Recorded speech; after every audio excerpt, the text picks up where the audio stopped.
Hello students, welcome to lesson 5.03 in professional business skills. ഈ ലെസണിൽ traditional മാർക്കറ്റിംഗും digital മാർക്കറ്റിംഗും തമ്മിലുള്ള പ്രധാനപ്പെട്ട വ്യത്യാസങ്ങൾ എന്തെല്ലാമാണ് എന്ന് നമുക്ക് മനസ്സിലാക്കാൻ ശ്രമിക്കാം. കഴിഞ്ഞ ക്ലാസ്സിൽ തന്നെ നമ്മൾ അല്പ ചില കാര്യങ്ങളിൽ ട്രഡീഷണൽ മാർക്കറ്റിംഗിനേക്കാൾ ഡിജിറ്റൽ മാർക്കറ്റിംഗിനുള്ള മേന്മകൾ എന്താണെന്ന് മനസ്സിലാക്കുകയുണ്ടായി.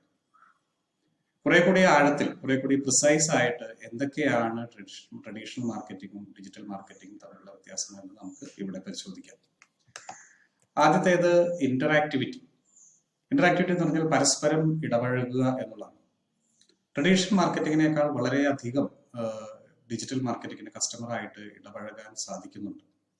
ഇപ്പൊ നിങ്ങൾ തന്നെ നിങ്ങൾക്ക് ഏതെങ്കിലും ഒരു പെർട്ടിക്കുലർ പ്രൊഡക്റ്റ് വേണം എന്ന് ആഗ്രഹിക്കുകയാണെങ്കിൽ അതുമായി ബന്ധപ്പെട്ട് നിങ്ങൾ ഡിജിറ്റൽ മാർക്കറ്റിംഗ് മീഡിയ, ഏതെങ്കിലും ഒരു ഡിജിറ്റൽ മാർക്കറ്റിംഗ് മീഡിയ ഉപയോഗിച്ച് നിങ്ങൾ അതിനെക്കുറിച്ച് സെർച്ച് ചെയ്യുകയാണെങ്കിൽ നിങ്ങൾക്ക് വളരെയധികം ഓപ്ഷൻസ് അവിടെ കിട്ടുകയാണ്.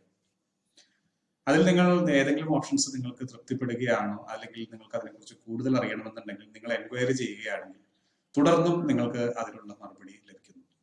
അല്ലെങ്കിൽ നിങ്ങൾക്ക് അതിനുള്ള മറുപടി എന്ന് പറഞ്ഞാൽ അതൊരു മെയിലായിട്ട് കിട്ടുകയോ ഒരു ലെറ്ററായിട്ട് കിട്ടുകയോ എന്നുള്ളതല്ല ഉദ്ദേശിച്ചത്. നിങ്ങൾ അതിന്റെ സെർച്ച് റിസൾട്ട്, നിങ്ങൾക്ക് വന്നിരിക്കുന്ന സെർച്ച് റിസൾട്ട് നിങ്ങൾക്ക് തൃപ്തികരമല്ലെങ്കിൽ നിങ്ങൾ ഒന്നുകൂടെ ആ സെർച്ച് റിസൾട്ട് നിങ്ങൾ റിഫൈൻ ചെയ്യുന്നു, നിങ്ങൾക്ക് ഫർദർ സെർച്ച് റിസൾട്ട്സ് കിട്ടുന്നു. അപ്പൊ നിങ്ങളുടെ താല്പര്യം എന്താണ് എന്ന് പല ആവർത്തി നിങ്ങളോട് ഡിസ്കസ് ചെയ്ത് മനസ്സിലാക്കാൻ ഡിജിറ്റൽ മാർക്കറ്റിംഗിൽ പോസിബിലിറ്റി ഉണ്ട്. അത് മാത്രമല്ല, നിങ്ങളുടെ താല്പര്യങ്ങൾ എന്താണെന്നുള്ളതിനെ കുറിച്ച് ഏകദേശം ഒരു ധാരണ മുൻപേ തന്നെ ഡിജിറ്റൽ മാർക്കറ്റിയർ കണ്ടെത്തി വെച്ചിട്ടുണ്ട്. നിങ്ങളുടെ ഡിജിറ്റൽ ഫുട് പ്രിന്റ് വഴി നമ്മൾ ഡേറ്റ അനലിറ്റിക്സിൽ അതിനെക്കുറിച്ച് പഠിക്കുകയുണ്ടായി. അപ്പൊ നിങ്ങളോട് കൂടുതൽ ഇടപഴകാൻ ഡിജിറ്റൽ മാർക്കറ്റിംഗിൽ സാധിക്കുന്നു. ഒരു കൺവെൻഷണൽ മാർക്കറ്റിംഗിൽ എപ്പോഴെങ്കിലും നിങ്ങൾക്ക് ഇതുപോലെ ഇടപഴകാൻ സാധിച്ചിട്ടുണ്ടോ എന്ന് ചോദിച്ചാൽ വളരെ ബുദ്ധിമുട്ടാണ്. നിങ്ങൾക്ക് ഏതെങ്കിലും രീതിയിൽ ഒരു ഇൻഫർമേഷൻ കിട്ടുന്ന മീഡിയ നിങ്ങളോട് നിങ്ങളുടെ താല്പര്യം എന്താണ്, അതിനനുസരിച്ച് ഞങ്ങൾ മാറ്റം വരുത്താം എന്ന് പറയുന്നത് നിങ്ങൾ എപ്പോഴെങ്കിലും ശ്രദ്ധിച്ചിട്ടുണ്ടോ? പേപ്പറിലെ പരസ്യമോ TV പരസ്യം എന്തെങ്കിലും നിങ്ങളായിട്ട് ഇന്ററാക്ട് ചെയ്യുന്നുണ്ടോ? ഒരിക്കലും ഇല്ല. നിങ്ങളുടെ റെസ്പോൺസ് എന്താണ് എന്നുള്ളത് മനസ്സിലാക്കാനുള്ള സംവിധാനങ്ങൾ അവർക്ക് വളരെ പരിമിതമാണ്. നേരെ മറിച്ച് ഡിജിറ്റൽ മാർക്കറ്റിംഗിലെ കമ്മ്യൂണിക്കേഷൻ നിങ്ങൾക്ക് തൃപ്തികരമായിരുന്നു, എത്ര സമയം നിങ്ങൾ അവിടെ ചെലവഴിച്ചു, നിങ്ങൾക്ക് തൃപ്തികരമാണെങ്കിൽ നിങ്ങൾ ഏത് ഏജ് ഗ്രൂപ്പിൽപ്പെട്ട ആളാണ്, എങ്ങനെയുള്ളവർക്കാണ് ഇത് കൂടുതൽ തൃപ്തികരമായത്, ഇത്തരം കാര്യങ്ങളെല്ലാം നമുക്ക് അറിയാൻ സാധിക്കുന്നുണ്ട്. അതൊരു ഇന്ററാക്ഷൻ ആണ്. അപ്പൊ ഇവിടെയാണ് ഡിജിറ്റൽ മാർക്കറ്റിംഗിൽ നമ്മൾ പറയുന്നത് ഇൻക്രീസ്ഡ് ഇന്ററാക്ടിവിറ്റി ഈസ് പോസിബിൾ. കസ്റ്റമറായിട്ട് കൂടുതൽ ഇടപഴകാൻ ഡിജിറ്റൽ മാർക്കറ്റിംഗിന് സാധിക്കുന്നു. കസ്റ്റമേഴ്സിനെ കുറിച്ചുള്ള ഒരുപാട് ഡീറ്റെയിൽസും ഇൻഫർമേഷനും ഡിജിറ്റൽ മാർക്കറ്റിംഗിലൂടെ വളരെ പെട്ടെന്ന് തന്നെ മാർക്കറ്റേഴ്സിന് ലഭിക്കുന്നു. കസ്റ്റമറുടെ കംപ്ലീറ്റ് ഡീറ്റെയിൽ, നമ്മൾ ഒരാളെ കുറിച്ച് അയാളായിട്ട് ഇടപഴകുമ്പോഴാണല്ലോ അയാളെ കുറിച്ച് ഡീറ്റെയിൽസ് നമുക്ക് ലഭിക്കുക. അപ്പോൾ ഡിജിറ്റൽ മാർക്കറ്റിംഗിൽ എന്തുമാത്രം ഡീറ്റെയിൽസ് നിങ്ങളെ കുറിച്ച് അറിയാം. നമ്മൾ കഴിഞ്ഞ ക്ലാസ്സിൽ ഡാറ്റ അനലിറ്റിക്സിൽ മനസ്സിലാക്കി എങ്ങനെയെല്ലാം കസ്റ്റമേഴ്സിനെ കുറിച്ച് ഇൻഫർമേഷൻ കളക്ട് ചെയ്യാൻ സാധിക്കുന്നുണ്ട് എന്നുള്ളത്. അപ്പൊ ഇൻക്രീസ്ഡ് ആയിട്ട് ഇന്ററാക്ഷൻ ഉള്ളതുകൊണ്ടാണ് അത് പോസിബിൾ ആകുന്നത്. ഈ ഇൻക്രീസ്ഡ് ഇന്ററാക്ടിവിറ്റി ട്രഡീഷണൽ മാർക്കറ്റിംഗിനോട് നോക്കുമ്പോൾ ഡിജിറ്റൽ മാർക്കറ്റിംഗിന് വളരെ കൂടുതലാണ്. രണ്ടാമത്തേത് ഇമ്മീഡിയസ്. നമ്മൾ കഴിഞ്ഞ പ്രിൻസിപ്പിൾസ് ഓഫ് ഡിജിറ്റൽ മാർക്കറ്റിംഗിൽ ഇതേ വിഷയം നമ്മൾ അഡ്രസ് ചെയ്യുകയുണ്ടായി. പെട്ടെന്ന് കാര്യങ്ങൾ മാറുന്നു. ചോദിക്കുന്ന കാര്യങ്ങൾക്ക് പെട്ടെന്ന് ഇൻഫർമേഷൻ കിട്ടേണ്ട ആവശ്യകത ഡിജിറ്റൽ മാർക്കറ്റിംഗിലുണ്ട്. ഇവിടെ വരുമ്പോഴും ഇതേ പ്രിൻസിപ്പിൾ തന്നെയാണ് വരുന്നത്. വ്യത്യാസം എന്താണെന്ന് പറഞ്ഞാൽ ട്രഡീഷണൽ മാർക്കറ്റിംഗ് ആയിട്ട് കമ്പയർ ചെയ്യുമ്പോൾ കാര്യങ്ങളോടുള്ള റെസ്പോൺസ് ഡിജിറ്റൽ മാർക്കറ്റിംഗിന് വളരെ ഫാസ്റ്റാണ്. ഒരു കസ്റ്റമറുടെ റിക്വയർമെന്റ് എന്താണ് എന്ന് മനസ്സിലാക്കി കഴിഞ്ഞാൽ അത് ഇമ്മീഡിയറ്റ് ആയിട്ട് കസ്റ്റമറുടെ മക്കളിലേക്ക് എത്തിക്കാൻ ആ ഇൻഫർമേഷൻ, ആ ഡീറ്റെയിലിംഗ്, ആ പ്രൊഡക്റ്റ്, സർവീസ്, ഇതിനെ കുറിച്ചുള്ള കംപ്ലീറ്റ് ഇൻഫർമേഷൻ കസ്റ്റമർക്ക് എത്തിക്കാൻ ഡിജിറ്റൽ മാർക്കറ്റിംഗ് സാധാരണ മാർക്കറ്റിംഗിനേക്കാൾ ഫാസ്റ്റ് ആയിട്ട് സാധിക്കുന്നു. ഒരു ഉൽപ്പന്നത്തിന്റെ പ്രൊഡക്ഷൻ അല്ലെങ്കിൽ ഒരു ഡിമാൻഡ് നമ്മൾ മനസ്സിലാക്കി കഴിഞ്ഞാൽ, കസ്റ്റമർ സൈഡിൽ മനസ്സിലാക്കി കഴിഞ്ഞാൽ അതിനെ ഒരു പ്രൊഡക്റ്റ് ആയി മാറ്റി, ഒരു സർവീസ് ആയി മാറ്റി ആ കസ്റ്റമർക്ക് എത്തിച്ചു കൊടുക്കാൻ ഡിജിറ്റൽ മാർക്കറ്റിംഗ് വളരെ ഫാസ്റ്റ് ആണ്. നിങ്ങൾ കൺവെൻഷണൽ മാർക്കറ്റിംഗ് നിങ്ങൾ ചിന്തിച്ച് നോക്കി കഴിഞ്ഞാൽ അവിടെ പിന്നെ പ്രൊഡക്റ്റ് ഉണ്ടാക്കി കഴിഞ്ഞാൽ പിന്നെ ഡിസ്ട്രിബ്യൂട്ടറെ അപ്പോയിന്റ് ചെയ്യണം, അവിടെ വെയർ ഹൗസ് ഉണ്ടാക്കണം, അവിടെ സാധനം സ്റ്റോക്ക് ചെയ്യണം, ഡിസ്ട്രിബ്യൂട്ടറിലെ ടേംസ് ഡിസ്കസ് ചെയ്യണം. ഇങ്ങനെ വലിയൊരു ഇടനില അവിടെ വരുന്നുണ്ട്. അതുകൊണ്ട് തന്നെ ഒരുപാട് സമയം പോകുന്നുണ്ട്. ഡിജിറ്റൽ മാർക്കറ്റിൽ അങ്ങനെയൊന്നുമില്ല. പ്രൊഡക്റ്റ് നിങ്ങളുടെ കയ്യിൽ അവൈലബിൾ ആണോ, നിങ്ങൾ ഡിജിറ്റൽ പ്ലാറ്റ്ഫോമിൽ ആ പ്രൊഡക്റ്റിനെ കുറിച്ചുള്ള കമ്മ്യൂണിക്കേഷൻ പ്ലേസ് ചെയ്യുക, കസ്റ്റമർക്ക് താല്പര്യമുണ്ടെങ്കിൽ അത് അവിടെ നിന്ന് ഇവിടേക്ക് ഷിപ്പ് ചെയ്യുക, അത്ര മാത്രമേ ചെയ്യേണ്ടതുള്ളൂ. നേരെ മറിച്ച് ഡിജിറ്റൽ മാർക്കറ്റിംഗ് അല്ലാതെ ട്രഡീഷണൽ മാർക്കറ്റിംഗിലേക്ക് നിങ്ങൾ കിടക്കുകയാണെങ്കിൽ ആ ഒരു വലിയ സെറ്റ് ഓഫ് ഇന്റർമീഡിയറ്റ്സ് അവിടെ വരുന്നു. എന്തുമാത്രം ടൈം നിങ്ങൾക്ക് അവിടെ നഷ്ടപ്പെടും, എന്തുമാത്രം എഫേർട്ട്, എന്തുമാത്രം പണം അവിടെ നിങ്ങൾക്ക് വ്യത്യാസമുണ്ട്. Digital marketing concept to customers hand വളരെ ഫാസ്റ്റാണ്. കാരണം പലപ്പോഴും ഡിജിറ്റൽ മാർക്കറ്റിയർ ഈ പ്രൊഡക്ട്സ് സ്റ്റോർ ചെയ്യുന്നുണ്ടാവില്ല, ഇയാൾ പ്രൊഡക്ട്സ് സ്റ്റോക്ക് ചെയ്യുന്നുണ്ടാവില്ല. വേറൊരു പാർട്ടി ഉണ്ടാക്കുന്നു, വേറൊരു പാർട്ടി അത് സ്റ്റോക്ക് ചെയ്യുന്നു. മാർക്കറ്റിയർ അത് മാർക്കറ്റ് ചെയ്യുക മാത്രം ചെയ്യുന്നു, നിങ്ങൾക്ക് പ്രൊഡക്റ്റ് കയ്യിലേക്ക് കിട്ടും. അപ്പോൾ from concept to customers hands very fast. ഇതാണ് ഡിജിറ്റൽ മാർക്കറ്റിംഗിൽ ട്രഡീഷണൽ മാർക്കറ്റിംഗ് ആയിട്ട് ഇമ്മീഡിയസി എന്ന് പറയുന്ന ഒരു വ്യത്യാസം വരുന്നത്. നേരത്തെ പറഞ്ഞ പോയിന്റ് വളരെ പ്രസക്തമാണ് അല്ലെന്നല്ല. അതായത് ഏത് കാര്യം കസ്റ്റമർ ചോദിച്ചാലും ഏത് കാര്യം കസ്റ്റമർ മനസ്സിലാക്കണമെന്ന് ആഗ്രഹിച്ചാലും അത് ഇമ്മീഡിയറ്റ് ആയിട്ട് നിർവഹിച്ചു കൊടുക്കാൻ ഡിജിറ്റൽ മാർക്കറ്റിംഗിന് സാധിക്കുന്നുണ്ട്. വ്യത്യാസങ്ങൾ മാറ്റം വരുത്താൻ, കസ്റ്റമറുടെ താല്പര്യത്തിനനുസരിച്ച് വ്യത്യാസങ്ങൾ വേഗം വരുത്താൻ ഡിജിറ്റൽ മാർക്കറ്റിംഗിൽ പോസിബിൾ ആണ്. അടുത്തത് കോസ്റ്റ്.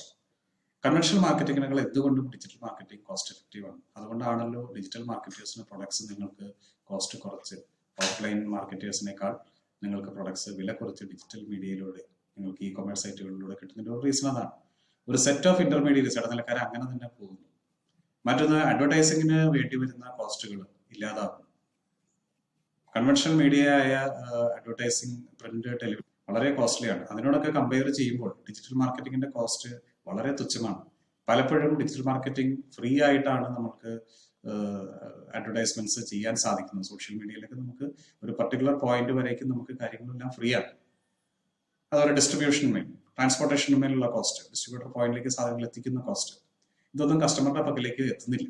അപ്പോൾ അതുകൊണ്ട് ഡിജിറ്റൽ മാർക്കറ്റിംഗ് സാധാരണ മാർക്കറ്റിംഗിനേക്കാൾ കോസ്റ്റ് എഫക്റ്റീവ് ആണ്. കസ്റ്റമറെ സംബന്ധിച്ചിടത്തോളം പ്രൈസ് കുറയുന്നു, സെല്ലറെ സംബന്ധിച്ചിടത്തോളം കുറഞ്ഞ പ്രൈസിൽ കസ്റ്റമർക്ക് ഓഫർ ചെയ്യാൻ സാധിക്കും.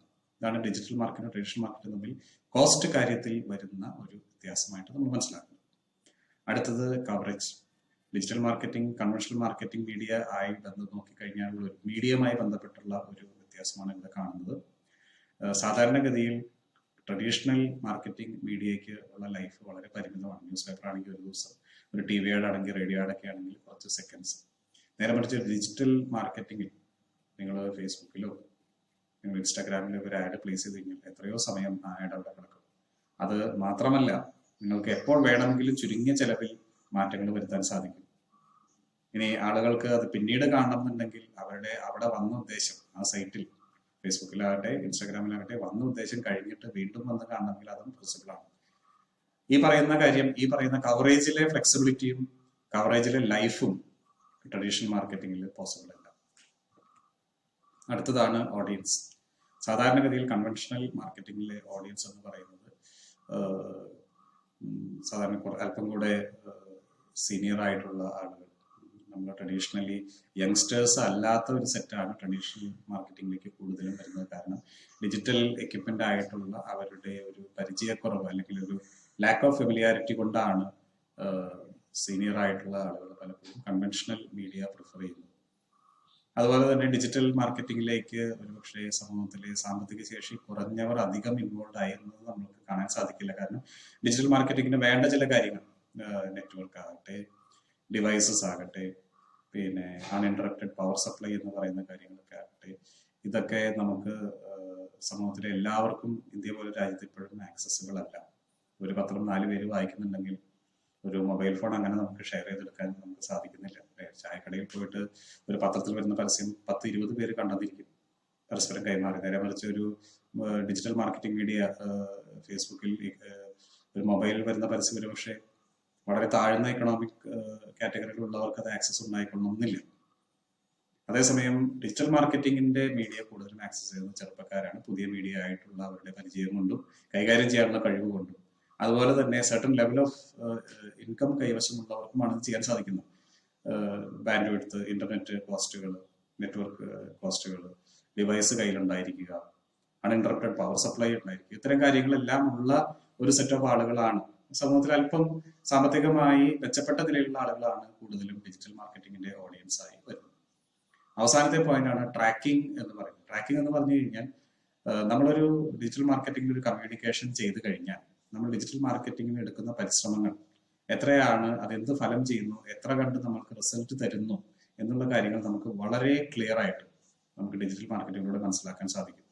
ആരൊക്കെ എത്രയൊക്കെ ആളുകൾ നമ്മളുടെ കമ്മ്യൂണിക്കേഷൻ കണ്ടു, എത്ര സമയം ഓരോരുത്തരും അത് കണ്ടിരിക്കുന്നു, കണ്ടവർ ഏത് കാറ്റഗറിയിൽ പെട്ടിട്ടുള്ള ആളുകളാണ്, കണ്ടവരുടെ പ്രൊഫൈൽ എന്തൊക്കെയാണ്, നമുക്ക് ഈ സ്പെൻഡും അതിൽ നിന്നുള്ള റിസൾട്ടും തമ്മിൽ കമ്പയർ ചെയ്യാൻ സാധിക്കുക. ഇത്ര എൻറ്റയർ ഡീറ്റെയിൽസ് നമുക്ക് ട്രാക്ക് ചെയ്തെടുക്കാൻ ഡിജിറ്റൽ മാർക്കറ്റിംഗിൽ പോസിബിൾ ആണ്. നമ്മൾ ഡാറ്റ അനലിറ്റിക്സിൽ കണ്ടു അത് എങ്ങനെയാണ് പോസിബിൾ ആകുന്നത്. ട്രഡീഷണൽ മാർക്കറ്റിംഗിൽ അത്ര കണ്ട് ഈ കാര്യങ്ങൾ പോസിബിൾ അല്ല. ഒരു ന്യൂസ് പേപ്പർ ആഡ് കണ്ടവരിൽ എത്ര പേര് എത്ര സമയത്തേക്ക് ഇത് കണ്ടു, അതിലാണ് എത്ര പെണ്ണെത്ര, ഇത്തരം കാര്യങ്ങൾ നമുക്ക് അത്ര ഈസി ആയിട്ട് നമുക്ക് ട്രാക്ക് ചെയ്യാൻ സാധിക്കുന്ന ഒരു വസ്തുതയല്ല. സെയിൽസിലേക്ക് അതിന്റെ ഇമ്പാക്ട് എങ്ങനെയായിരുന്നു എന്നുള്ളത് പോലും നമുക്ക് കണ്ട് മനസ്സിലാക്കാൻ സാധിക്കുന്ന ഒരു കാര്യമാണ്. അപ്പൊ ഇതൊക്കെയാണ് ഡിജിറ്റൽ മാർക്കറ്റിംഗും ട്രഡീഷണൽ മാർക്കറ്റിംഗും തമ്മിലുള്ള വ്യത്യാസങ്ങൾ. നമുക്ക് ഒന്നുകൂടെ സമപ്പ് ചെയ്യാം. ആദ്യത്തേത് ഇന്ററാക്ടിവിറ്റി, രണ്ടാമത്തേത് ഇമ്മീഡിയസി, മൂന്നാമത്തേത് കോസ്റ്റ്, നാലാമത്തേത് കവറേജ്, അഞ്ചാമത്തേത് ഓഡിയൻസ് ആൻഡ് ആറാമത്തേത് ട്രാക്കിംഗ്. അടുത്ത ക്ലാസ്സിൽ നമുക്ക് ഡിജിറ്റൽ മാർക്കറ്റിംഗിലെ 4Ps എന്ന് പറയുന്ന പ്രിൻസിപ്പിളുമായിട്ടുള്ള കണക്ഷൻ നമുക്ക് മനസ്സിലാക്കാം 5.04. Until we meet up for that, goodbye and thanks.